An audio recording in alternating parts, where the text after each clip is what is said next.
Do a little thing up top. This episode is brought to you by Squarespace, the all-in-one platform that makes it fast and easy to create your own professional website, portfolio, and online store for a free trial and 10% off. Visit squarespace.com and enter the code Walk in the Room at checkout. A better web starts with your website. Well, this is a very special episode. I'm not sure if I'm going to put your name in the title or if I'm just going to call it a very special episode. Can I talk? Yes. Well, I am. That's been weird when you do someone else's podcast and you don't know. Yeah. Some people like to do a preamble, but yeah. Because I think when Will and I did Walk in the Room, yeah, we stayed quiet while you guys did this whole. But he's preamble. not here. Yeah. So now this is the preamble. Okay. What'd you think? It's pretty lame. Yeah. We'll be right back.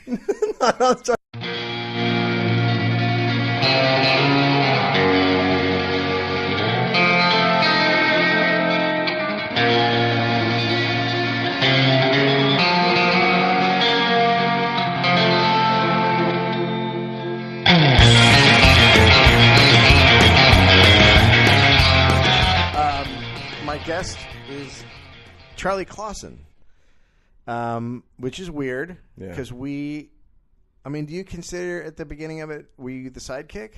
What? Is that how I'm perceived? No, because Will is such a big definitely, comedian. Definitely. Because when me and Greg started, Greg was the bigger comedian. Yes. So what you're trying to say is like, it's like Hall & Oates. It's and Simon and Garfunkel, so it's like Oates and Garfunkel have got together to record an album. Yeah, you're listening to Oates and Garfunkel. Although there are the two girls called Garfunkel and Oates. Are they? Yeah, there's a musical are they duo. Daughters of... And now they have a show on IFC, No. and they're like comedy. Oh, okay. Garfunkel and Oates. They do songs. So that is actually, they're making the same joke we just did there. I never, but the funny thing is I never realized what it meant until now. I just put it together. Well, actually, you just put it together, and I went, oh. Yeah, that's what it means. That's what that is. Yeah, well, that wasn't me plagiarizing. I honestly did not know that they existed. We could be Frampton and Garfunkel. Yes. All right. But Frampton isn't. I mean, you're your own man. I'm my own man now. I think we actually, Will and I discussed it in an episode where I asked him if he felt like it was his show, and that I was like, and he was like, no. Yeah. I mean, in the start of Tofop, I definitely was, because Will didn't know how to do shit. So right. Yeah, I would record him, I would cut him, I'd do the music. It's the same thing with Greg. Yeah, right. Yeah. But then since I've been away, like Will has now, I'm actually like a bit shocked. Like Will's really good at it. No, he's got. I am now buying the equipment that he has figured out how to work because it's better. Yeah, right. I just bought that little Zoom thing. Yeah. I was like, oh, this just works better than what I'm doing. Yeah. Well, it's funny. I mean, the system that I started podcasting with, like I got off eBay. I think it was like the Behringer had a podcasting kit that had like an inverter and a mixer. Did you? Oh my God! Ridiculous. We tried that for our first 10 episodes, and that's our worst sound. And I was just totally baffled by it, and I was like, we can't do this anymore. We have to do something else. Well, it probably tells you something that Will and I stuck with that for the first 85 episodes of Tofop. And then I went around to his place, and he had this like literally this thing the size of a cigarette case and two microphones. I was like, yeah, that's it. Just the memory card and plug it into the computer. But I kind of felt like I had that over Will, that he needed me. You know what I mean? Oh, yeah. Like I was Mr. Spock. Like if he was Kirk, I was Spock because I had the technical know-how. If you weren't there, it just wasn't going to happen. It wasn't going to happen. But now he doesn't fucking need me. Now he's... seriously, like we would record Tofop once, like we'll put up an episode once a week. Now with Fofop, there's like 3 a week. It's like, obviously I was the shit who was holding him back. Once he cut the dead weight. It's been so amazing to watch that bird start to fly once it got out of your nest, man. Yeah, I feel like Pete Best. It's like, you know what? This Beatles band sounds good. I don't know. I just reckon my drumming's holding everyone back. It really is. And my friend Ringo. there he is. Off he goes. Well, it's been fun for me, that podcast. I like stepping in your place. Yeah. Well, you are the most regular go-to Charlie. Yeah, I think so. Who's number 2?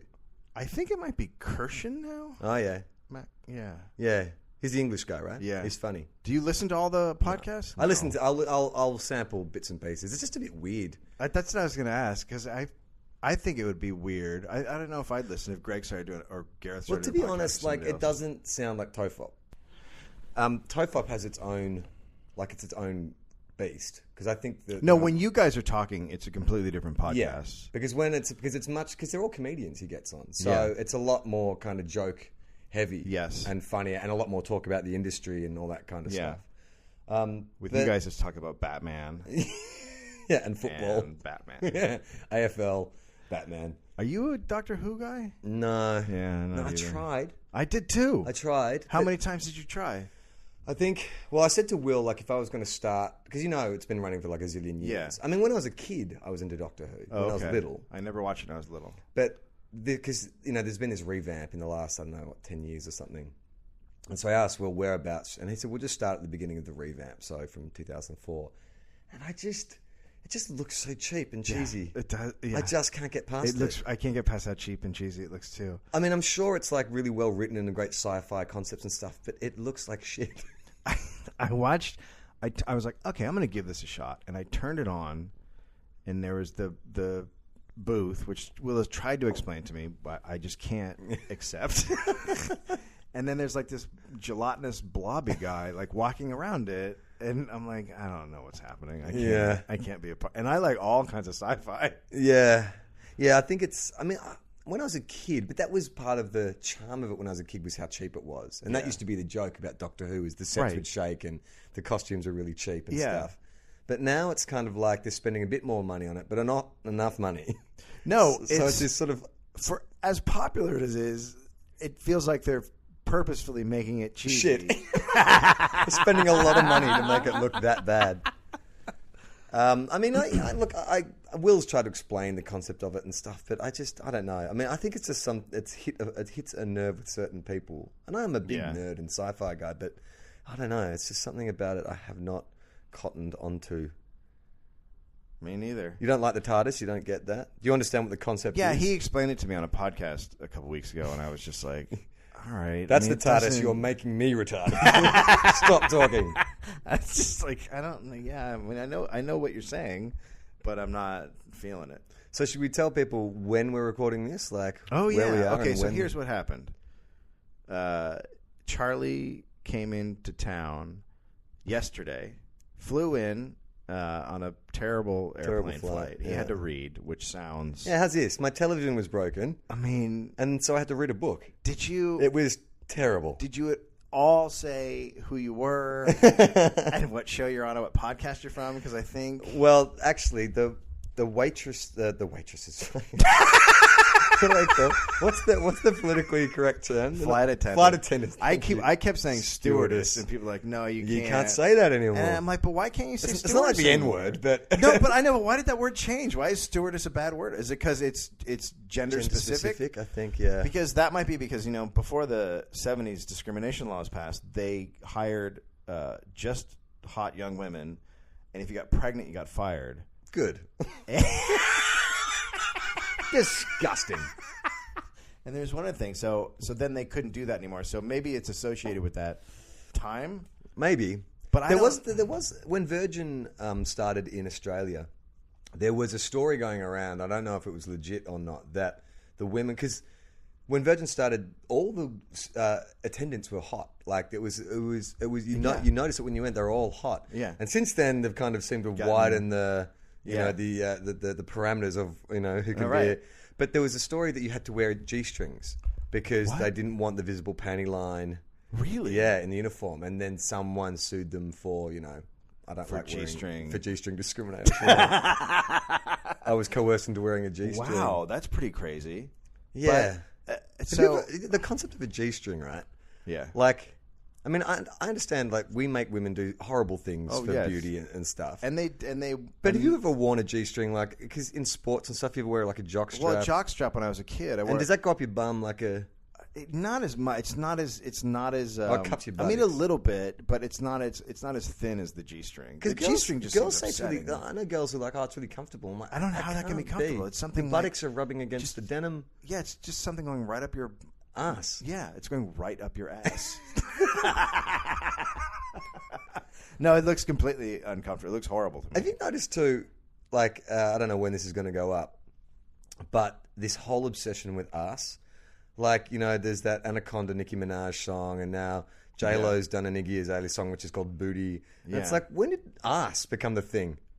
Well, I think ass has always been a thing. Yeah, it's always been a thing, but now it's like we're wrong. I mean, we're going to write. There's not one. There are 2 songs about how great it is having a gigantic ass. But there was that big butt song, which Anaconda samples. I like big butts. Oh, really? Yeah, and that's what she samples. Yeah. That's what Anaconda is sampling. So she's just going back. Yeah. It's like what's the word I'm looking for? It's like when you go back in time. Retcon? No, like when you go back in time and you're like, remember the old ass song, and then you play it again. What's it called? I can't remember what that is. I wish I had words. Yeah, it's weird, man. No, it's just strange though that, like, if you believe in the zeitgeist, something has happened in the past 6 months. Assy? Something assy. Something super assy is going on right now in America. Well, is it over there too? These songs are big over there? Yeah. Well, here? I mean, American pop culture is Australian pop culture, so they're definitely playing. But I don't think Australians talk about ass as much as Americans seem to in the media. Like, booty is not a term. Booty's a big thing, but booty's booty comes more out of the black culture. But it's been it's been co-opted. Gentrified. Yeah, it's been gentrified quite a bit. But it comes from the mostly like rap music. I think is where like a big ass. Certainly no country stars are out there singing about big asses. It's so great. And this is why, feminism has reached a point where we're no longer reducing women down to a single body part. We have come a long, long way. Oh my God. So wait, what were we going to say? Oh, so you flew here and your screen didn't work. My screen didn't work. Did you say anything? Before the screen didn't work, the flight was co-chaired with Air New Zealand, so that was the lounge I went to before I got my flight. Yeah. And I have never been to New Zealand, but their national bird is the kiwi bird, which is a little flightless bird. And so when I walked in to the lounge, there was this diorama, like a display set up with all like native flora and fauna and stuff. And there were these kiwi birds, but they were like this big. And I'm like, that's never like 2 imagined feet them. high? Yeah, about 4 feet high. And so I went and handed my ticket to the girl, and I was like, look, this may sound like a stupid question. Is that how big kiwi birds get? And she starts laughing, and she's like, no, like kiwi birds grow to like a foot tall. She said, it's just a display. And I'm like, okay. And I'm laughing, thinking, okay, I'm sorry, that was a stupid question. And so I go sit down, and then I'm like, every time I look over, I can see this girl, she's still laughing about it, and like telling all the other girls in the lounge about this fucking stupid Australian guy who doesn't know what a kiwi bird is. So I'm having something to eat, and she walks over and she's got a printout from Wikipedia. Kiwi bird Wikipedia page, highlighting their height. And I'm like, because I was saying to Will, I don't know at the moment whether or not people like talk to me because they recognise me off the television, or if they're just engaging with me for no other reason. And I was like, are they fucking with me because they're seeing on TV? But I couldn't work it out. And then I got on the plane, and I'm sitting on the plane, and one of the women, the airline, what do you call them? Flight attendants. Flight attendants. It's like Mad Men here.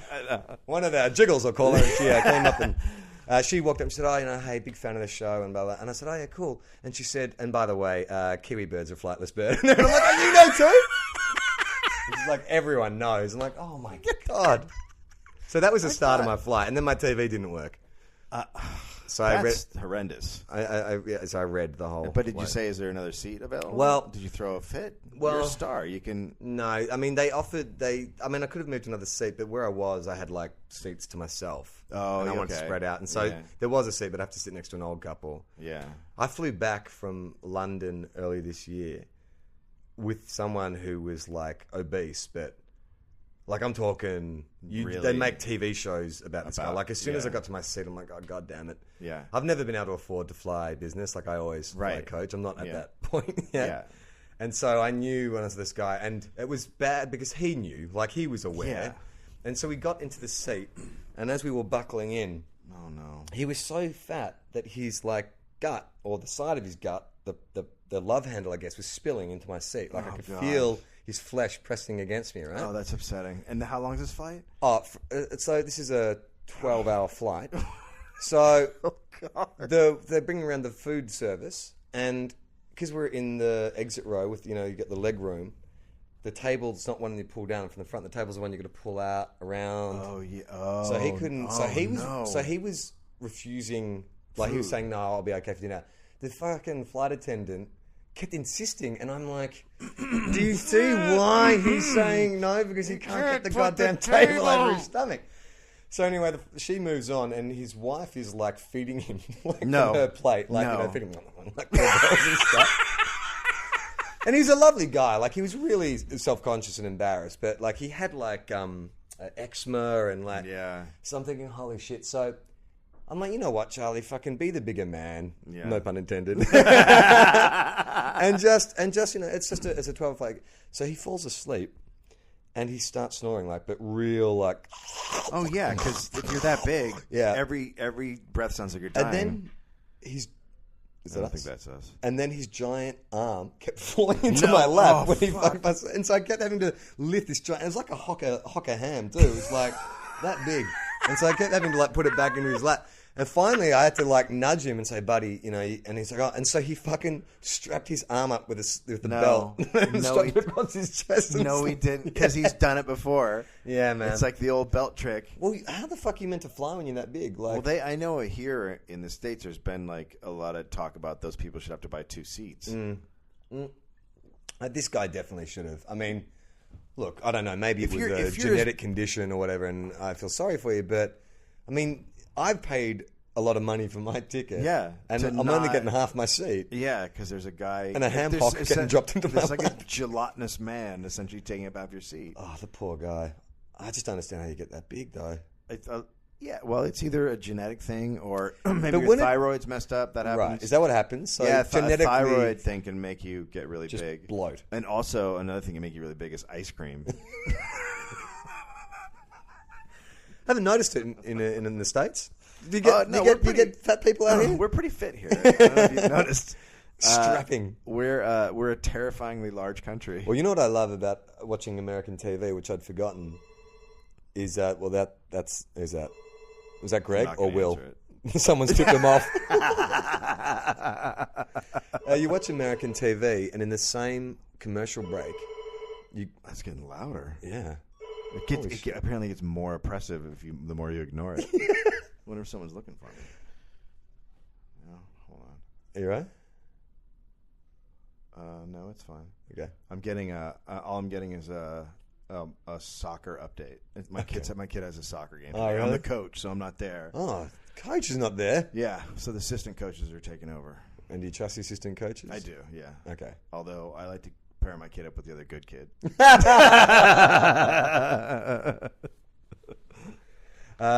What was I saying? Oh, watching commercial TV, you'll see an ad for like the Carl's Jr. Mega Triple Bacon Whopper, and then the very next thing will be this weight loss clinic, and then the next one is like Ben & Jerry's Triple Salted Caramel, and then the next thing is Slim Fast. And it's like, you would be, as a consumer in this country, you're just in a constant state of fucking like schizophrenia. It's like, I'm hungry, I'm fat. I'm hungry, I'm fat. Oh God, I'm such a pig. Yeah. Oh God, more food.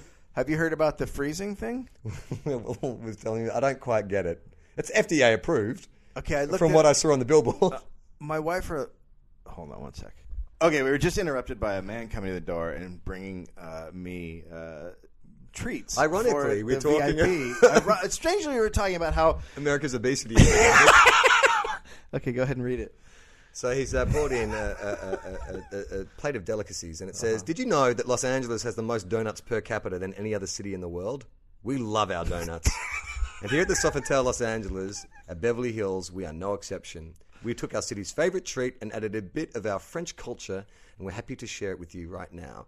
The foodie fave, the croissant-style donut. So these are huge. These are cronuts. These are taking over the world. Do you know that? Are you going to have one? Yeah, I'll have one. Welcome to America. Okay. We just feel my heart stop. The hotels here give you donuts. Oh man. That's pretty good. That's a really great donut. I can't taste anything through the sugar. But yeah, cronuts are huge. You know, you guys invented that, and now they're like the biggest selling pastry in the world. I don't even know what's the difference. It's a donut made out of croissant pastries. Oh. I'm not a big donut guy. Oh, really? No. I mean, I like them, but I try not to eat stuff like this anymore. Why is that? It makes you fat. Yeah, that's true. The only reason the only reason I exercise is so I can continue to eat shit like this. Well, I just moved up to the mountains, and I'm riding my bike a lot. Oh, cool. So I'm exercising a shitload. And I realized that I'm not losing any weight. And I was like, oh, it's because I'm putting on muscle. Oh, yeah. So it's not a horrible thing. Well, so I did this thing because my show requires a certain, level of fitness. Right, you can't go on and be is your shirt off? Are you a shirt off guy? I'm not a lot. It has come off. But like you're out on the beach with the guys?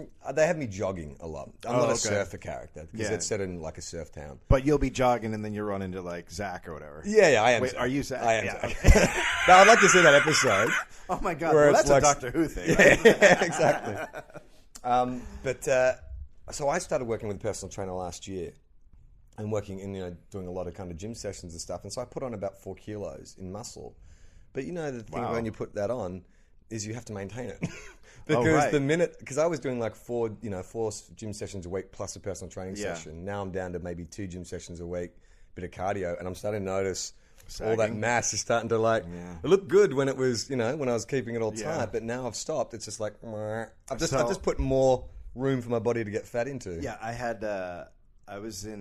when I moved to New York, I worked out a shitload, and there's actually an old tape of me on this show called Friday Night Videos where they had stand-up on. And I am just shockingly, I'm like a muscled guy, like a big old, like arms out, like not straight, like just a big muscled guy. Yeah. And I came back to visit, and my uncle was there, and he'd just gotten out of prison. He was in prison for like 10 years for drug dealing. He was a huge drug dealer. Really? Yeah, he's a huge drug dealer. Whereabouts? He was like in San Francisco. Well, near San Francisco. He was considered like one of the top like 3 or 4 drug dealers on the West Coast. Holy shit! And we knew about this, and then all of a sudden he had to move to Florida really quick because I guess their laws are different in regards to moving money around. Yeah, and there was a lot of heat on him here, and he left, and we went to a dinner, and at the dinner he had a suitcase with him, and he opened it up, and it was just full of cash. Holy shit! And showed it to me, and I was like, "What the fuck?" Wow. I was like 12 or 13, and then what was he dealing? Coke? What? Coke? Yeah, it was coke. Or everything. It was coke. It was just coke. Yeah. And then he moved, and then all of these guys that he used to know all of a sudden turned up dead in trunks all over town. Holy fucking shit! Yeah, crazy shit. Oh my God. So he was in prison then he went to Florida, and his accountant flipped on everybody and got them all busted. So I come back. Goddamn stool pigeon. Right?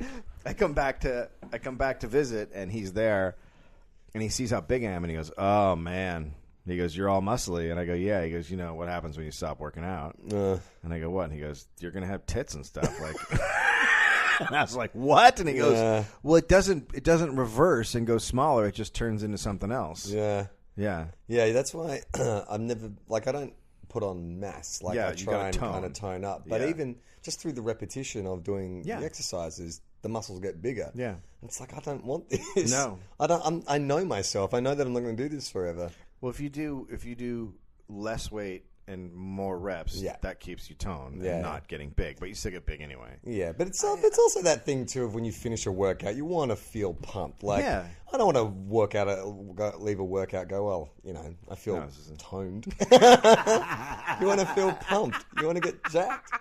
Actually, what's good is I've been doing yoga. That's the thing that I think I'm going to sideline into. Okay, is it better than instead of cardio, you think you can just do yoga? Well, look, depends on every yoga devotee is like, oh yeah, you only need to do yoga. I mean, it definitely gets your heart rate up. And if you do like a flowing, one of the flowing yogas where you literally just are constantly moving into all the different poses, I can imagine, that you get a good cardio workout. But I just know from the people who go to my yoga class, they all look great. Right. They're all in good shape, and they don't. Because what I'm worried about is, I'm 37 now, and joint injuries like running, all that high impact kind of stuff, even weights. Like the reason I started doing weights, partly for work, but partly because I dislocated my shoulder a few times when I was younger playing football. Yeah, and I've always had a bad shoulder. Like it would just click and catch and pop out when I put on a jacket and shit. So I worked with this PT trying to rehab my shoulder while doing weights as well. But now my shoulder feels good, and I've got more flexibility, and I've built up all the strength around it. Right. So I think, well, I don't want to necessarily keep going with the weights if I can find a less, because it's quite stressful. Like it is stressful, and also the thing about building up any kind of muscle is your bones and your body doesn't actually want that. It Yeah, doesn't right. want all the extra weight, especially as you get older, and now you're heading into middle age. Well, it's just crazy, man. There's this thing online, and it's definitely over here as well. But there are these cult of guys in Australia who all they do is work out. Like that's their thing. Is they just get shredded, and they take steroids, and they live for the weekend or go to a nightclub or we have music that here. festival. Yeah. And I saw this documentary they made on the ABC about it, and following these guys around, it's just like, holy fucking shit! Like something has wrong in our society when this has become like a thing to strive towards. Oh no, it's insane. It's so stupid. It's like what? It's the like you can't think of anything with less depth. I'm just gonna make my body look rad. Yeah, but or can you think of a more short-term investment, like in terms of laying the foundations for the future? Even Gemma says to me, like if I Skype off to do a gym session, she's like, "Well, have you finished writing that thing, or have you done this, or you done that? Because that's kind of fucking more important to our future, than you're spending 2 hours in the gym." And she's 100% right. Like it is, there is no. If I was a model or whatever, sure, like I can. If I job specific that I have to look a certain way, right, completely fine. But I'm not getting paid. There is you're doing it for Friday night. Doing it for Friday night. But these fucking guys, man, and some of them go to my gym, and when you see them work out, it's kind of like you can hear the inner monologue when they're looking at themselves when they drop they always fucking throw the weights Oh yeah, down it's after aggressive. they've done a Yeah, set. fuck yeah. And then they just fucking turn and they're like, you just want to fuck yourself. Like, I mean, we all know it. It's crazy you just to want watch. You want to walk up to the mirror and just start like making out with yourself and running your hands down your own. Like, if you walked in right now, you'd totally suck your own dick, wouldn't you? I wonder if they are gay, but they don't want to admit it. Well, that's the other. So they're confusing just thing. working out and because everything about it seems gay, right? It seems very and not gay. That there's something wrong with that, but it's just like we've it associated the waxing and the tanning. Yeah. But now all these like musclehead, roided out guys with waxed eyebrows. Yeah. Oh, the waxed. Yeah. They've gone as close to gay as they can get without admitting they're gay. And they probably pick up girls and fuck them in front of each other. And how's this, right?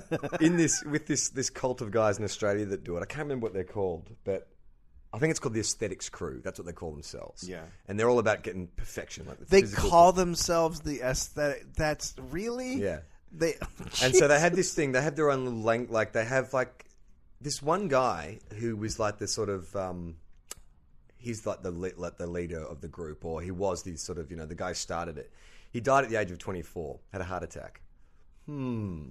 What brings on heart attacks? Someone who spends a lot of time in the gym, dies 24 of a heart attack. Let's just admit he looked really awesome at the funeral. He looked amazing. So these dudes, this guy, steroid user, his brother got done for steroids. His Facebook page, his like memorial page, has over 1 million likes. And, what? And there's this whole culture of people like all these guys. So it's just guys who work out that are like, oh, but they're not gay, right? But they have their code language, and one of the codes they do is, if you are checking out a dude because you're admiring his physique, but not in a gay way, but just 'cause you're admiring, it's called Myron. No, and it so, isn't. And so Oh you say, my so if God. you're at a nightclub and you see some dude staring at you, you say to him, "Hey, you Myron, bruh." No, you don't. You do. Seriously? Myron, yeah. Apostrophe Mirin. Check it out. Myron. You Myron, bruh. No, but that's... And so you go through how that- much closer could they get to just kissing each other? Just do it. Seriously. So they're all the way to the point where they should be making out, but they've created a whole world... Safety net of, a whole yeah. way to talk and act so they can pretend like they don't want to kiss each other. Yeah. When it's clear that they all want to kiss each other. Yeah, I think so. I mean, I don't know. It's very twisted. I encourage you to go just check it out because it's so weird. I mean, you'll disappear down a rabbit hole of just the most narcissistic YouTube Yeah, videos because they just like they'll go on their webcams and they'll record their just little bit of and they'll diary, just put flex their shirt muscles up and stuff. Yeah, like literally at one stage, this guy, the leader of this group, is doing his. I guess it's his mission statement, man. Like this is what the aesthetics lifestyle is all about. It's about getting shredded and fucking bitches and all this kind of shit. And as he's talking, he's obviously high on coke or something. As he's talking, he sort of catches his own image in the the Skype camera, and he just stops talking and just starts looking at himself like the way like certain birds do that, where they just turn their head and like it's incredible. It's the way like I would be talking to someone and I'd see some sports on. Yeah, exactly. But he's looking at himself, and then he starts like pouting and doing all this like eyebrow shit. Oh man. Oh my god, that's incredible! Yeah. I might lose a lot of time online because of this now. Yeah, it's a real like. Okay, but here's the problem: they're gonna age. Yeah. So what happens to the guys when they're 40 and 50? Is it just all plastic surgery, and are they getting the like we were talking about the freezing thing, which by the way is horrendous. So can you explain what it is? So you freeze it. And then, fat. And then it basically liquefies it. And then you meant to pass out through urine. Right, or something. but the thing is like your body's not meant to do that. That's not how it's. That's not how it's supposed to work. There's no natural thing where the body goes, "I'm going to lose 30 right now," and then just you shit it out. So you get like horrible diarrhea. But haven't we all worked out by now that there is no shortcut? Like there's surgery, sure, but there is no shortcut. If you want to eat that fucking donut, then you have to accept the fact. I have to work out later. You have to work out later. Yeah, that's how it works. There's a yin But and everyone yang. wants this fucking magic solution where it's like, oh, I could just go get injected with fucking antifreeze or whatever the fuck it is and piss it out. I remember I was watching a show on MTV about people getting liposuction, and this girl went in, and there's nothing wrong with her. She's got a completely normal body. And she's got like a little tiny bump, like I think on her stomach or something. And it's like, well, that's what your form is. She goes, I work out, it won't go away. And the doctor's like, we can get rid of that. And it was like, you're going to get rid of normal. Like you want to get rid of normal. Have you ever watched that? What's that show? It's the plastic surgery guy. Like it's Dr. So-and-so, or maybe it's a reality show, and it's this plastic surgeon. Oh, I can't watch those. I think he's French or he's something. Yeah. But he is the biggest cunt. Because they make people feel horrible about themselves. He tells people what's wrong with their face. Yeah, look, no, your nose is too long. Yeah, your eye needs a bit of a lift. I had these two bitches I was at a charity event, like a polo event, and it was filled with all these just kind of like cashed up, horrible people. Yeah. And all these like Botox women. And I was chatting to this one woman for a bit, and I kept saying, have we met? I thought I knew her. And then I realized, no, I didn't know her. I've just seen that fucking face. With that the weird eyes cat up eye. and the Botox. Yeah. Yeah. The duck lips. And so they were quite open, her and her friend. And they're like, she's like, yeah, I've had my boobs done. And then they started critiquing me. Oh, you should No. that. And I'm like, hey, no, fine What for the you. fuck? Fine for you. I don't want that shit. And that's really fucking rude to start telling me what's wrong with my face. But once they get into that, and it is a lifestyle, once they get into that lifestyle, they think it's normal and that everyone should do it. And that's, you hit a certain age. There's women here who, mostly married to guys in show business, and they hit like 30, 33, and they're all expected. That's what they all do. Just get surgery. And they'll get their faces done and their lips done, and they all look crazy. I mean, they look fucking insane. Yeah, it is weird. But I guess when you are surrounded by other people who look the same, you're going to look... Right. If everyone else is doing it, then it's not a big deal, right? Yeah. I mean, it's sort of Sydney and LA are very similar in that, they're both cities, with sort of with the surf culture by the water, with a bunch of very good-looking, very vapid Yeah. people who walk around in exercise gear all the time. All the time. It's like, really? I can't. Do you not own like a normal pair of pants? Are you always in leggings or a fucking seems like singlet? Every woman here is now in leggings. All the time. There's no pants anymore.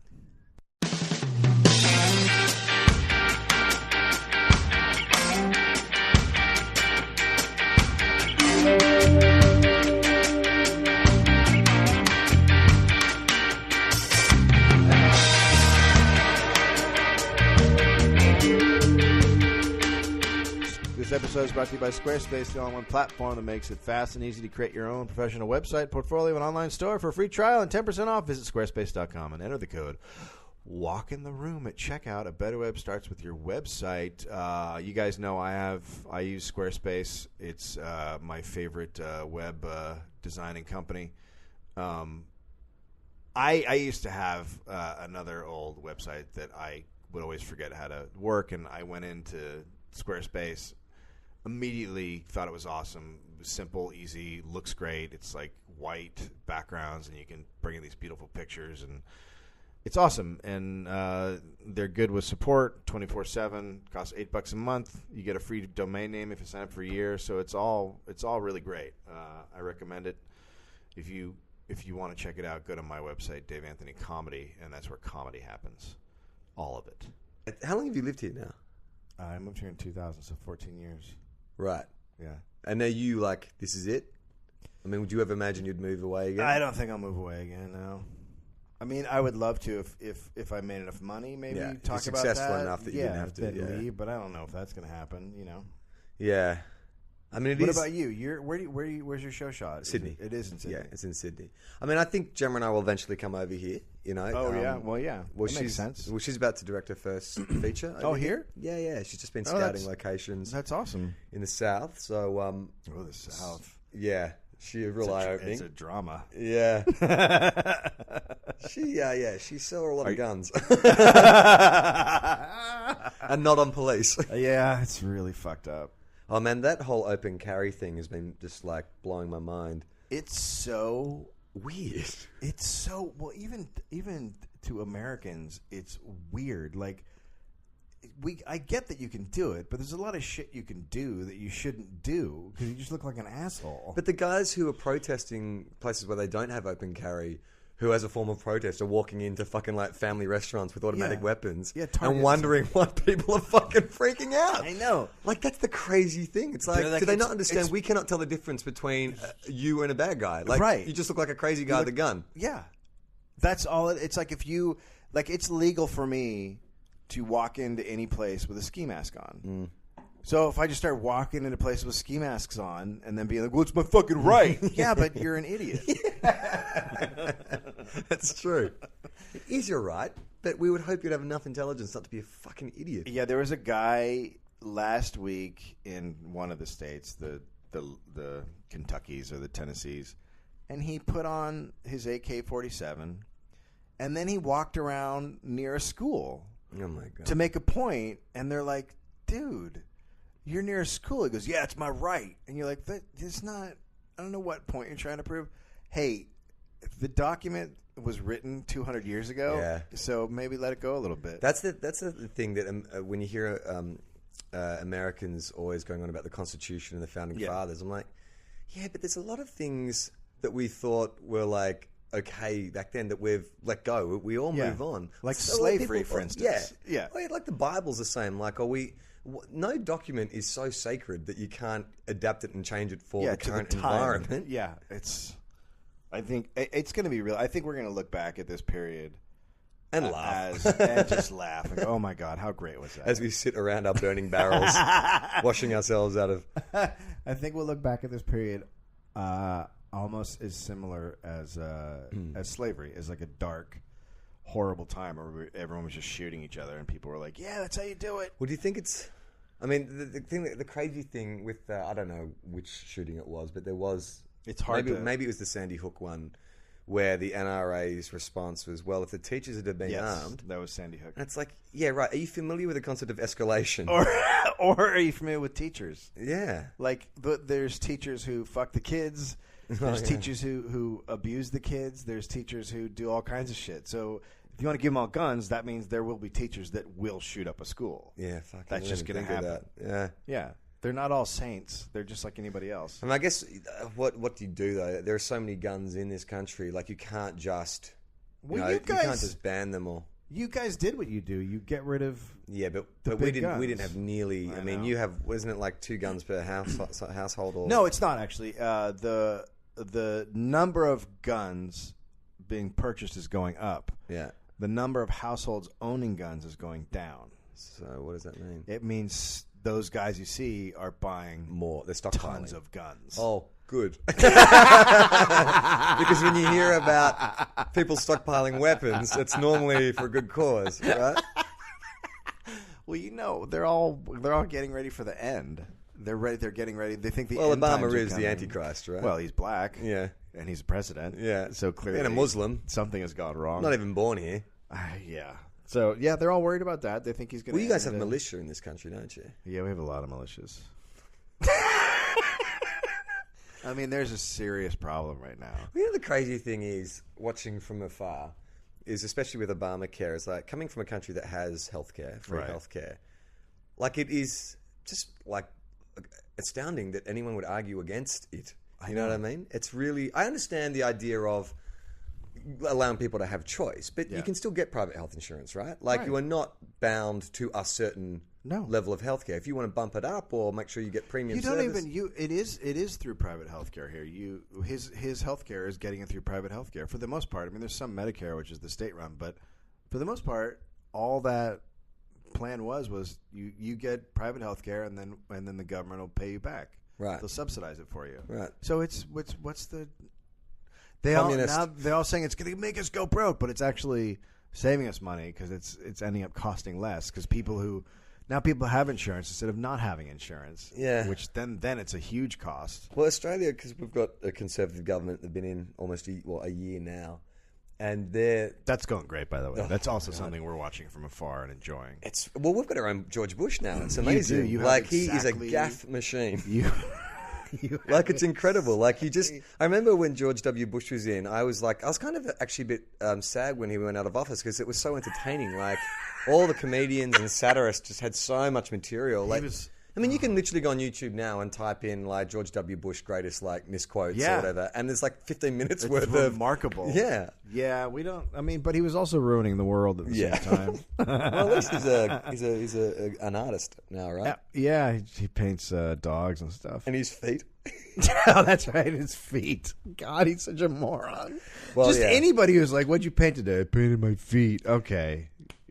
Well, that's what we have now. And when they released their latest budget, I think what happened with the Liberal government, who ironically in Australia it actually means conservative, is that when they were in opposition, it's really easy to just be yelling about what's wrong and just be super aggressive. Yes. But then when you get into power, you have to do something. You have to actually have some fucking policies, which they didn't. And they released this budget with the same level of aggression and bombast that they got into power with. And then everyone's like, "Oh, so you're cutting education and health?" Oh, really? Yeah, massive cuts. They're going to make education... We're going to have education system closer to the US system where essentially you're paying almost $200,000 for a degree, which is nuts. I mean, any policies that make your nation dumber and sicker... Yeah. Probably not good. Not good. No. But here they don't want...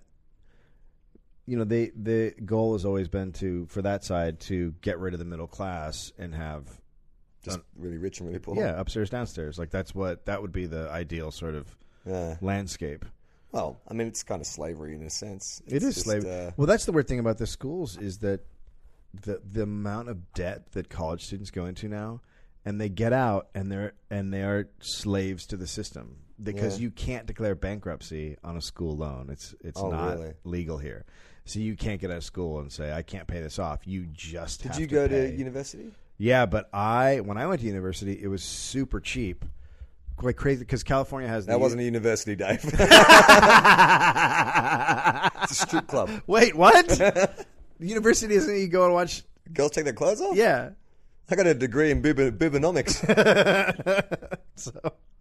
It was... The UC system in California was built to allow the poor to go to school. It was made to be affordable education, so it was top-notch schools because it was like a reaction to the East Coast schools that are private, the Harvards and the Princetons. So we did that on the West Coast, but we did it through the government, and all the UCLA, UC Santa Barbara, all these schools were really good schools for cheap. Right. So when I went there, it was like $300 a quarter. Oh, right. Now it's like $19,000 a quarter. So they took everything it stood for and they just threw it out the window, and now it's crazy. And so do you get a lot more? Because what happens in Australia when they started privatising courses is you get a lot more foreign investment. Like you get parents sending who don't necessarily have a bit George W. Bush, they're not necessarily the most qualified, but their parents have enough money, and so they get into a course.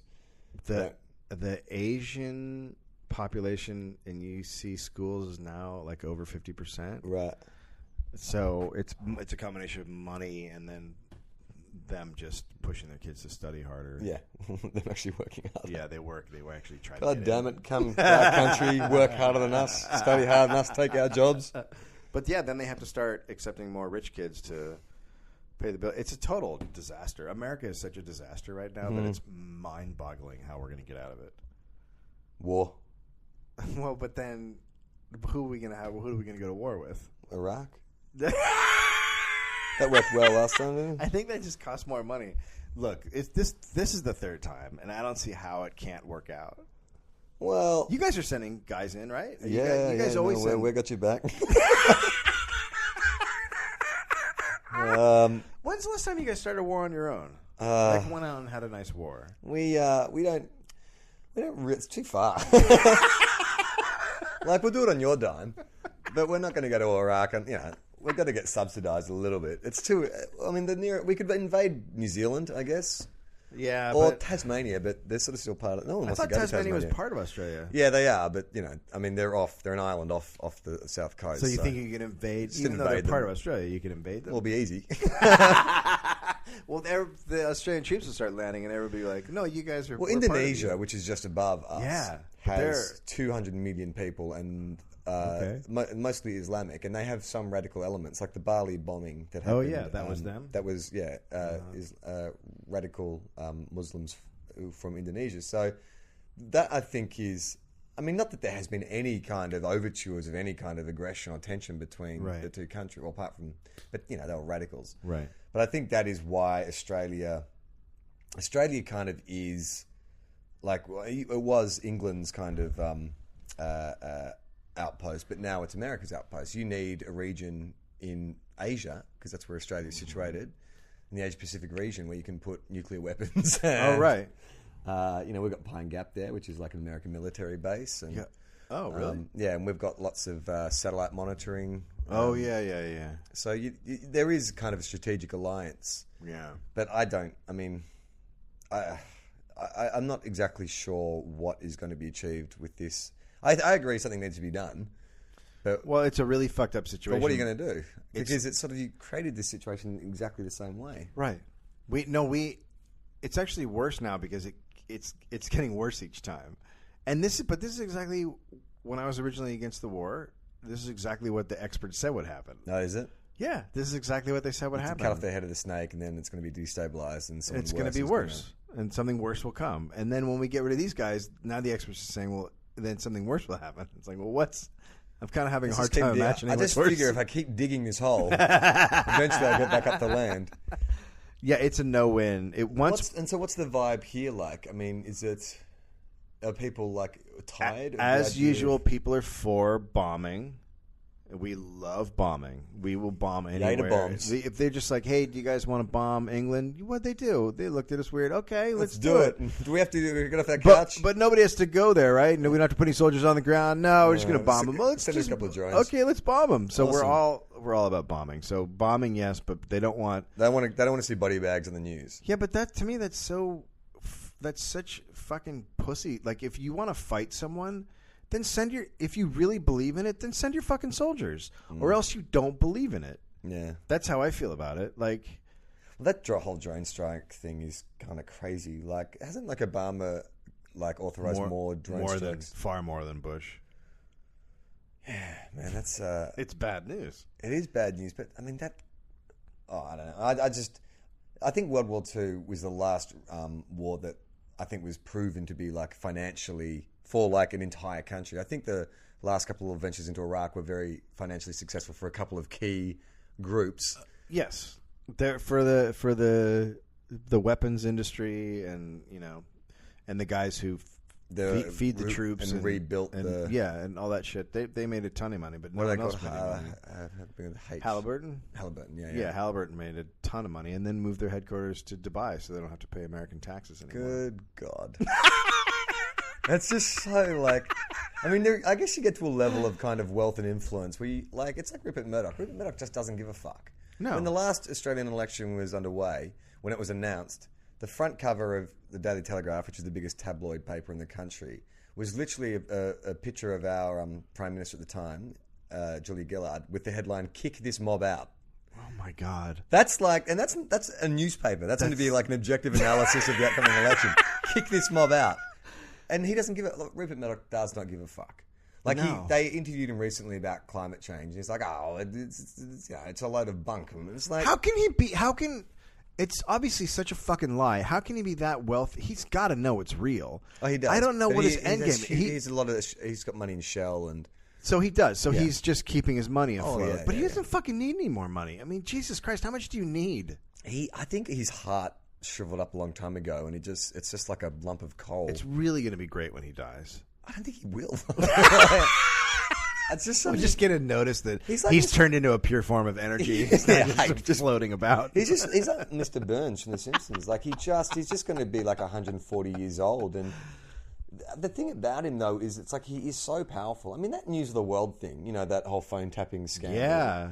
Like that should have been enough. No, they should all be in jail. All be in jail. All of them. But he got away with it. I mean, I think one editor is doing time. The redheaded woman. Yeah, she resigned. It's like, but she was like a sidekick. Like she was like being groomed for the Empire, so she got fucked. But as soon as she's out of jail, he's just going to give her a job again, and Of course. she'll be making. Well, it's tons like of the money. Catholic Church when like a priest would get Yeah. done for pedophilia, and they're like, "Oh, we're going to punish him by moving him to the next diocese." And it's like, what Hey, the look, fuck? more boys.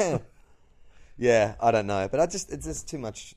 I think Will has a bit in his stand-up, or he did have a bit in his stand-up about money and politics, and I think it's the same. Like when it comes to the media, like it's happening here. I'm noticing that companies are buying up newspapers, right? Like, and corporations are buying newspapers You and used turning to them not into. be able to own two TV stations in one town, or two newspapers, or a newspaper and a TV station, and then they got rid of that law. So now you're then just they could getting corporate newsletters, Yeah. essentially. Yeah. But part of me also thinks, well, maybe I don't read fucking newspapers anymore. I can't I don't remember the either. last time I bought a newspaper, and I very rarely go to the mainstream press for my news Right, because I it's don't just either. all bullshit. Yeah, it's total horseshit. So maybe they're just, it's Well, they're- not such a threat. They are killing themselves. I mean, there was just some report that came out about if people trust the news at all, the mainstream news, and it was like 15% or something. Like, Oh, really? Nobody buys it anymore. It's just everyone's like, no, it's. Well, don't you think it's kind of like, you know, even if you watch, how long is the news? Like, do you have 6 o'clock news here? Is it like half an hour? Yeah, but I haven't watched it in maybe 2 or 3 years. But Yeah, it's a half an hour. It's kind of in the same way that when podcasting started, I'm like, oh, fuck. That's what I want. I don't want radio. I just want to hear talking. That's what I'm into, long-form conversation. Yeah. And now so I don't listen to the radio anymore. I cannot stand, especially commercial can't radio. either. It fucking drives me mental. Oh, Those my two. God. I did an interview for like a commercial station back home to promote the show, and I went in and it was over so quick, and nothing was said, and it was just all sound effects and noises and jokes and fake laughter. And I walked out going, that was horrible. But do people still listen to this? And I guess, like, obviously some do, but I kind of feel that in the same way that podcasting is new form, that news, that, you know, the news format, that half an hour, you know, we're going to squeeze all the stories into half an hour, like, it's doesn't outdated. work. Yeah, well, with the internet, You know, and doing like 10 minutes of lead stories, then sport, and then weather, like, and then the cute story at the end. yeah, who gives a fuck? Yeah, no, It's so stupid. it's really stupid. So I don't know. I mean, I wish. Do we have any young people that we can talk to? I'd like to get a young person. How's this for fucking? Oh, this girl came up to me last night. We were at the pub watching the AFL Grand Final. This very cute blonde girl. You know, I say girl, like woman.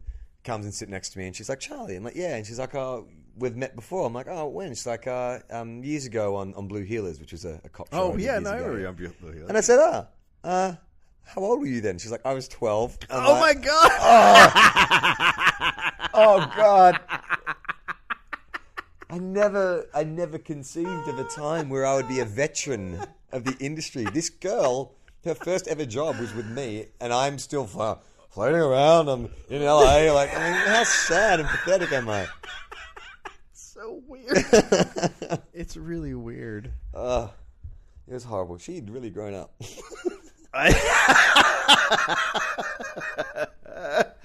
Yeah, that's a weird one. Yeah. If you were single,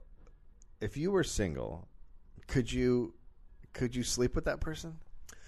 Maybe not her specifically, but in this town, yes, I think. No, but someone who you knew when they were 12? No, that would weird me out way too much. Right? I could never do it, but No. I know guys who would happily do it. No, not if I knew them as a child. Right, it's too bizarre. Yeah. How's this? I've got a little quandary for you. Yeah. Oh, maybe I should actually... Yeah, I'll save it for Save tonight. it, 'cause Save it we're for the gonna- live show. We're going to do the podcast, the live one. Yeah, no, We're sorry, in guys. we're in my hotel room, so... You're getting the light version. You know, like when you download the light app, it doesn't have all the... This is the episode where if we think of something good, we won't do it. It's actually true. I have to actually write. I'm actually writing a note to myself to remember to tell this story because it's that good. Do you listen to any podcasts right now? Do I listen to any? Yeah, I'm still listening to the same. Well, it's sort of the problem is I only listen in chunks. Like I can't listen to like a whole hour, and so I'm sort of scattered all over the place. I'm still listening to. Well, I was listening to Walk the Room when it was still on. I haven't heard the Dollop yet, but everyone says it's really good. Yeah, we're having a lot of fun with that. So am I going to get on it or what? Yeah, you should jump on. You should jump on board while it's still cool. It's still there. You'll be one of the guys who were jumping on at the beginning. But I found one that I really like, Radiolab NYC. I love Radiolab. How good is that shit? It's so good. Like they're almost like what would you say, radio documentaries? Yeah, but they're so well produced and cut together. So well produced. So who are those guys? They used to be. They were on NPR. Yeah. And they did that show there where they're just sort of investigative reporters who came together. A few of them decided to do this show. Right. And then podcasting came along and it just kind of exploded. But they were just doing like a little radio show as investigative reporters. That's cool. It's really great. Yeah. I mean, and that's the kind of shit like why I wouldn't listen to radio. I mean, yeah, it's so much more interesting than, I mean, just A, the fucking music drives me mental. And B, just that forced, crappy banter. And you've done radio, right? Like you and Greg had a show. Yeah. Well, what we would be told was, do you have anything to talk about today? No. We'll just, talk about this. And I go, I don't have anything to say about that. We'll pick a side. Oh, because I want conflict. And I'd be like, well, but I don't care. And they'd be like, yeah, but just take a side. And he'll take the other side. And I was like, I don't want to. Some fake arguing. That's what it is. You hear these guys who get so upset about things and so like sports or whatever, and they've just taken this stance and they can't believe how the injustice, and it's just bullshit. They just don't give a flying fuck. Yeah, right. They've just learned how to lie. It's acting in a way, right? You're just sort of creating this character. I think that about most of those kind of political pundits and stuff. You see Bill O'Reilly's and shit. It's like Sean Hannity, I mean, he must be self-aware. Like, there's no way that's not a character. Right? I don't know. He's really dumb. I think that really might be him. Really? Some of them, like, I don't believe. Then there must be someone pulling the strings, because if he's that dumb, he wouldn't have got to that position. Someone saw something. Oh yeah, they've all got producers. They've all got producers behind them, pushing them that really know how to give him the right thing and the right opinion. But like a guy like Rush Limbaugh, I don't believe he's 100% that guy. I think. And the more deranged he gets, the more you're like, it's just not real. Wasn't he addicted to like painkillers? Oh yeah, he was taking 60 OxyContin a day. 60 a day? That's like heroin. My mum was on OxyContin because she broke her arm, and I had one. Oh, and they did? They're full on, man. Like they're really, really potent. How long did it last? It's good, like 5 or 6 hours, but it's a heavy stone. Like you just lay there. Yeah, it's a bit like Valium. You ever had Valium? Yeah. So I mean, it takes away all like the kind of anxiety and stuff, but it's also just like you're just sort of heavy in the couch. But Jem's mum, because she's got MS and a back condition as well, so she was on a heavy cocktail of prescription drugs, and we went to visit her last year, and she was just not there. Like she was completely just fucking detached. You maybe get like 5 minutes of coherent conversation, but the rest of the time. And then I asked, and she was on these fucking oxys. So we said to Jem's stepdad, Liz's husband, like, I think you need to go back and check the dosage because she's not here. And so then we went back again and visited this year, and she was a lot better, and they had halved the dosage and put on these slow release ones. Yeah. But I do find it kind of crazy that, there's a war on drugs. Yeah. Well, that's the main drug everyone's doing is prescription drugs. Because they're the purest form. Yeah. Like, and you just go to a doctor and get them. Yeah. My thing hurts. Oh, here you go. I don't care.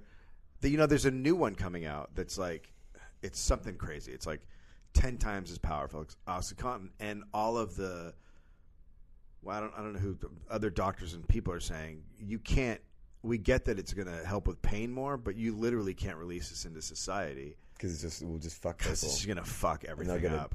Because it's highly addictive too. That's the other thing about OxyContin. I think I'd have to be in a lot of pain. I think I'd always be very much like, let's see if I can take the pain instead of getting into that business.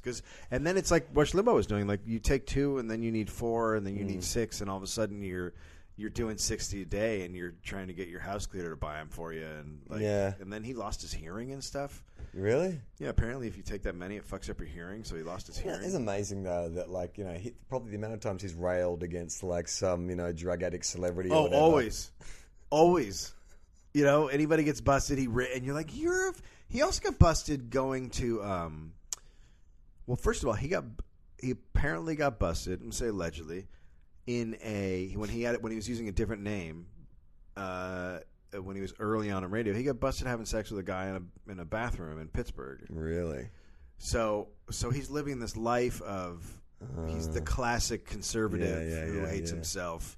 Yeah. And then he got busted coming back from Puerto Rico with a bottle of Viagra that wasn't his. And that's like, I'm going to fuck dudes on vacation. Like, it's all so like clear. Yeah. Wow. Yeah. So how does he? I mean, how does he get away with it? How do people ignore his listeners don't seek out that information. No, they just tune in to the angry. Yeah, and if you tell them, they go, "Oh, yeah, right, more man than you'll ever be," and you're like, well, "Okay." I mean, it depends on your definition of man, but that's it. I think it's entertainment. That's what it is. Those people are tuning in to hear the song that they want. And, they want to hear that. They want to hear Intolerance in B minor. Well. But when I started doing radio, I started listening to guys that I didn't like. Like Jim Rome's a big sports guy here, and I never liked him. But then I would listen to them, and I didn't like them because of the message that they put out. But Rush Limbaugh is really good at radio. Yeah, right. Like, they're really good at their jobs. They just spew nonsense. Yeah. But they're really good at it. Well, I think it's in Australia, like there's a couple of right-wing kind of radio guys, and what they seem to be great at is stirring up the callers. Like, they get people to call in, but they're not very specific. Like, it's not specifically about, like, for instance, they've been doing all these terror raids in Sydney. Oh yeah, I heard about those. Yeah. Well, because Tony Abbott's approval rating was in the toilet, like lower than the previous prime minister. So now, so he booted out. This is like when George Bush always had the. We had orange alert, red alert. This is happening. Well, that's exactly what total they did. Nonsense. They upped the Australian terror rating from happy to like stressful. Oh my god, you guys have that? The Magic 8 Ball. So it's the George W. Bush playbook. They did it so many. Whenever his approval rating went down, all of a sudden we're in a red, and it would go up. Like, it was so transparent that after a while they just stopped doing it because it became so obvious what they were doing. So now he's doing it. They did these terror raids all around Sydney. 20 different families, like, SWAT teams busted into family homes and hauled these guys off. It's very American. One person was released with charges unrelated to anything to do with terror. Seriously? He had an unlicensed handgun or something like that. Oh my god. And that was it. But these guys will get on radio and they'll stir up, and it's like, but you haven't actually addressed what actually happened. Let's talk about the fact that they were all released without charge. The next day in the Daily Telegraph, that same newspaper that said kick this mob out, there was another, like, they had a photograph of, like, I think the headline was terror threat, because a group of 5 men with beards had been found trespassing or near a nuclear facility. Right. So the police went and questioned them, and they were released without charge. Yeah, because they were just like, we were just having beers. They had a baby in the car with them. Look, and I think it's good that police should check shit out. People near a nuclear facility, fine. But. These police are trained to look for any, suspicious. They didn't find any. No, they found the story is no story. They probably found some guys drinking beers and throwing a frisbee around with a baby in the car. Yeah, but but that is the front page, terror threat, and it's all. I mean, it's just the culture of fear. Yeah. That's what they're doing at the moment, and people are scared that they're buying it. Of course they are. They bought it here, so they're going to buy it there. They'll buy it anywhere. If Some Australian military expert came out and said, like a former general, he said that you have more chance of being hit by a car in Australia than being the victim of a terrorist attack. Yeah. But it doesn't matter. No, it doesn't matter at all. That's so crazy. Is your Bali remembered like the 9/11. Way 9/11? Yeah. So do you guys have like remember bumper stickers and stuff like that? Yeah. I can't get past the remember thing, because it's so ridiculous. Who's forgetting it? Yeah. Like, it's like, never forget, and you're like, well, If I was walking on the street and a guy with my dad and a guy shot my dad 10 years ago, I'm gonna remember. Like you remember everything. Yeah. There's this you don't weird. Need to be reminded. There's this weird thing of like you gotta hold on to that. Well, it's like, what do you no, call it? It's like a rallying. It's like a rallying. Yeah, point, it is a isn't rally. Instead of being like, well, that was sad and fucked up and. Yeah, I mean, I remember actually when it happened, 9/11. I had a mate call me. I was asleep, and he said, "You got to turn on the news. Like something fucked up's happening in New York." What time was it?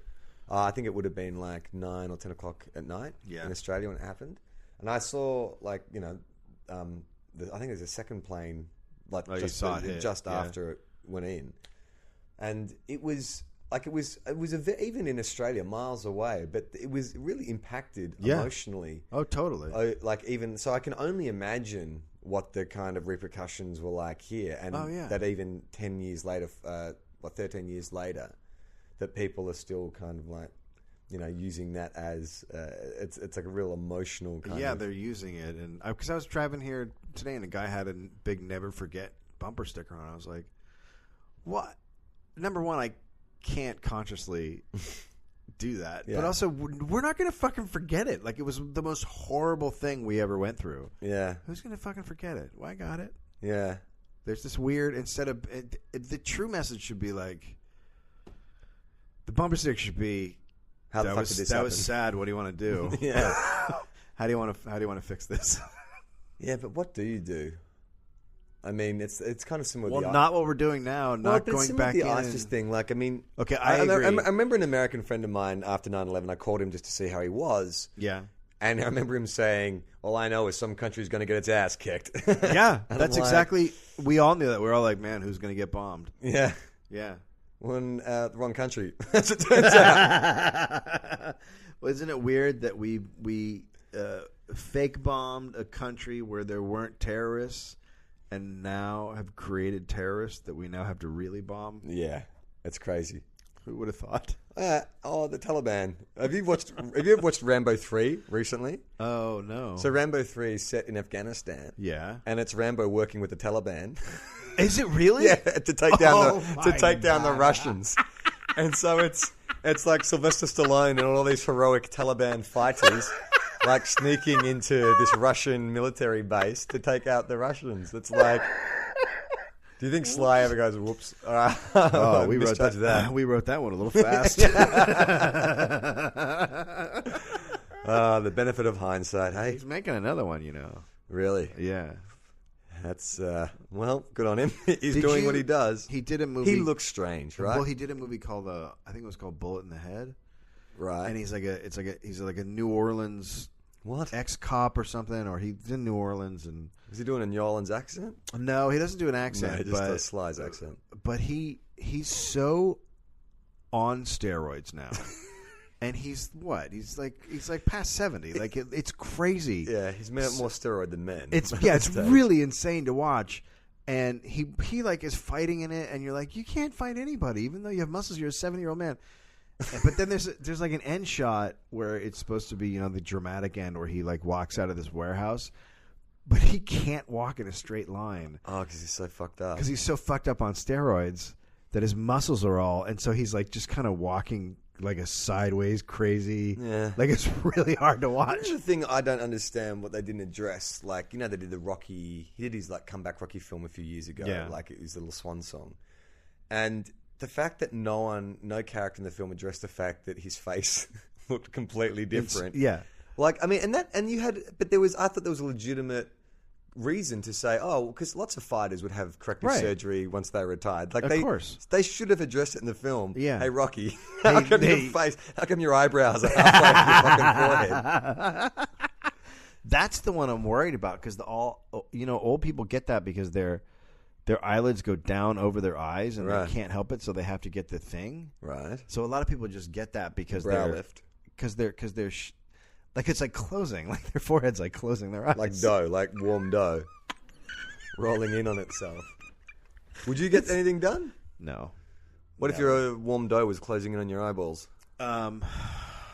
Well, that's the thing. The only You get corrective surgery. You wouldn't get cosmetic surgery. No, I would just. But I've seen the corrective one. It's like you've had a pin stapled in your, and it still looks insane. Even when you do that, like I know the face. You know the face, exactly, right? yeah. It's like that. It's like the eyebrow Constant pin. surprise. It looks so. And whenever old people I know get it done, I'm saying, "Oh God, you did it!" Well, it looks so weird, but they had to do it because their shit was. There's Like you can't have your eyebrow touching your cheek. You know what I've noticed in this trip to LA is all these billboards for like I guess they're superstar hairdressers. They're like guys, and it's all these fucking dudes who are Botoxed as shit with waxed eyebrows, wearing eyeliner. It's insane. Like I would never ever go get my hair cut by you. You look like a fucking alien. They look crazy. Yeah, and they're everywhere. They're everywhere. It's really upsetting. I got to get out of Hollywood now that you're. You know, I don't. I moved up in the mountains.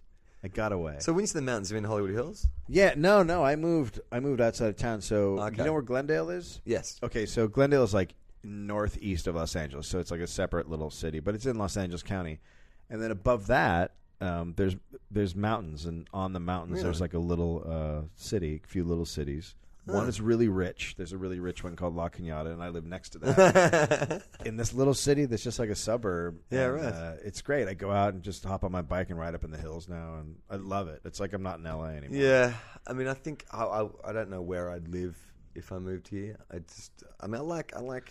It's hard with the traffic and everything else. Well, I mean, first of all, that's the thing that freaks me out driving here is it can take you 20 minutes or it can take you 2 hours. It gets like exponentially worse every like couple of years. Do you think that if you're a cab driver, you'd have the lowest self-esteem and you just want to kill yourself? I was thinking when I caught my cab from the airport yesterday and we hit the 405 and immediately it was just fucking a traffic jam. And I thought, if this was my job, like for fucking 12 hours a day, I'm just in this traffic, I would want to kill myself. Okay, or kill my passenger. So when we moved up there, Finn was still in preschool. We had to move up there because there was a date to get him into the school near where we were going to live. So we moved into a house and we signed him up. But then we still had to. That was in February. His school wasn't going to start until August, so we started driving back to LA for preschool every day because we didn't want to take him out and it would just be too jarring for him. So it's the first time I've had to commute in traffic in ages. And I could not fucking believe the road rage. Like I can only imagine what your road people rage like is like. pulling up next to you and just screaming at you, and you're like, really? Like I had a guy like, let's go, let's fight right now, and I'm like, I'm not. Dude. First of all, I got a kid in my car, but secondly, I'm not going to fight you on the side of the street. Like, in what world is that happening? That's crazy. Just two guys duking it out on the side of the road. Like, yeah, what happened? He didn't let me in. Like, really? It's crazy. You're adults. I saw so much road rage. I had a guy get out, and I don't remember what happened. Like I must not have let him in somewhere. Like, you do stuff and you don't realize it sometimes. And he got out of his car and he punched my window. What? And I was just looking at him like, well, because you're not going to punch through my window. So I was just like staring at him, and he punched my window, and then got back in his car, and I was like, what in the fuck was that? I hope he felt fucking satisfied. Can you imagine? Do you think he goes home and tells his wife, I really showed that guy today. Ineffectively punched his window. My hand hurts so bad. But I taught that guy a lesson. Well, Sydney drivers, I think, are some of the worst in the world.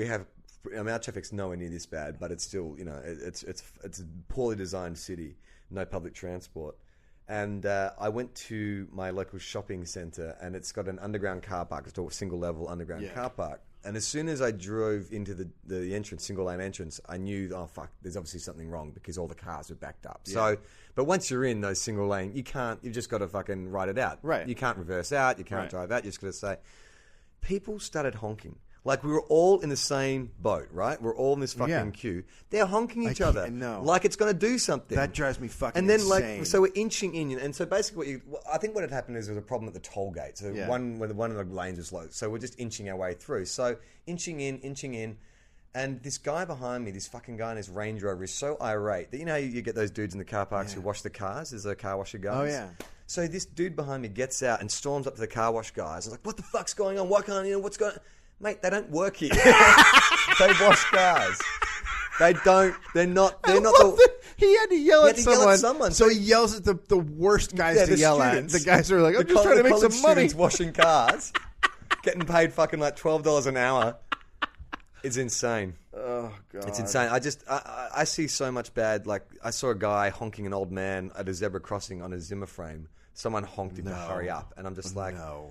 What the fuck? People are horrible. They are horrible, but I think it's when you get in the car, and this is why Sydney and LA are similar, because it's that New York thing. Yeah. Because you all got to go shoulder to shoulder, so you're not going to Right. fucking talk shit to that guy. Yeah, you're not going to be like, hey, you fucking walked in front of me. But when you're in, the windows are up, and you're playing your fucking Limp Bizkit, right? and you're feeling really fucking badass, you'll It's punch true. a dude's window.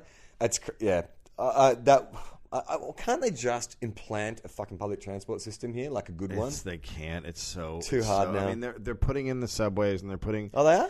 Yeah, they're putting it right now. The train to Santa Monica will be done early next year. Oh, that's so good. It's not even a subway; it's just above ground train. Okay. But it should help a lot. But they're putting in trains, and they are building a subway underneath Wilshire, which is like the main street. But it's so much. It's so much infrastructure. 30, 50. You know, we used to have trains. Yeah, but didn't GM? But wasn't yeah. it like the 1930s GM? It wasn't even. It was like earlier than that. It was like the 20s. Oh, really? So LA was all rail. Every single street, my God. rail. It was the whole city was rail. No one needed a car.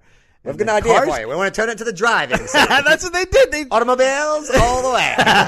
so the fucking car companies bought up all of the rails and just ripped them out. So LA could have been the best transport city in the country, and overnight, now it's just shit. Now it's just a total nightmare. And so if you moved here, you really should think about where you're going to live, because every place gets worse depending on because they like in Hollywood now they're building up all these apartment buildings, and so that's going to be horrendous in the next couple of years. Yeah. It's way too dense for no Yeah. public transportation. And Yeah. then Santa Monica, if that gets better with the train, maybe. But that's why we moved out that way, because it's super fast to get into the city. It takes like 20 minutes. Okay. But if you live in the valley, it takes an hour sometimes. That's crazy. Yeah. Yeah, I remember the first time, I first came out in 2007, and that's when I was having all my meetings, and I fucking just could not. Like, I would leave 4 hours early sometimes because I made the mistake once of, leaving with an hour to spare from Santa Monica and it taking me almost 3 hours to get to downtown. Yeah. So then after that I freaked out. Like, this is ruining my entire fucking day. Like, I can't actually plan anything else because I have no idea whether or not I'm going to be able to get one place. Do you guys have Waze? What's that? Is that a traffic report thing? It's an app, WAZE, and it as you drive, it keeps you up to date where traffic is, Right. and tells you where to go. So it's that's good. constantly updating GPS. Yeah. So for LA, Is it free? No, you gotta pay for it. It's free. Oh, really? Yeah, it's like Google owns it, and an ad will pop up every once in a while. My kid scored 3 goals so far. Oh, holy shit. He averages 5. Holy shit. Yeah, he's like a phenom. It's Yeah, really right. It's really crazy to watch. I'm like, where did he learn how to do that shit? Didn't get it from the old guy man. came over the other day and he's like, he's 5? Wow. And I was like, yeah. And he's like, did you teach him this stuff? Has I'm he like, always "No." been into sport? Yeah, he's always been. I put when he was 10, I put a ball down on a field and he dribbled it across the field, but not like the way kids kick it and chase it. When he's 10 months. Yeah.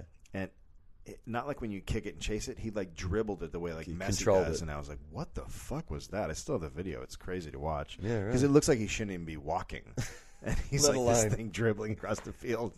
All right, we should probably wrap this up. All right, that was fun. This was a good time. So this is pseudo walking the room. Yeah, I don't know what we'll call this. Well, we had a couple of funny lines in there somewhere. We might have to listen back and find something. All right, good times. I wonder what are people going to think now that this is going to blow their minds. Yeah. When I sat down and. Hopefully. I think we're maybe talking it up a little bit. All right, It's not entirely unexpected. No, it really isn't. I don't. So, because did you tell Will that we were doing this? I wasn't sure if you told him on. I told him. I said because he was like, it sounded like he was going to monopolize all your time. Yeah. So I was like, I'm thinking about trying to do one with Charlie. Okay, because I wasn't sure if you'd said anything because I was being very ambiguous about what I was doing this afternoon, right. so I don't know. He knows. Yeah, he might have forgotten. You know He what- does. He you smokes a know lot of what- weed. All right, thanks, man. This was That was fun. Yeah, Yeah. it was All good right. to see you too. Good to It's see been you. 2 years. And there's no reason to sit down and catch up without microphone.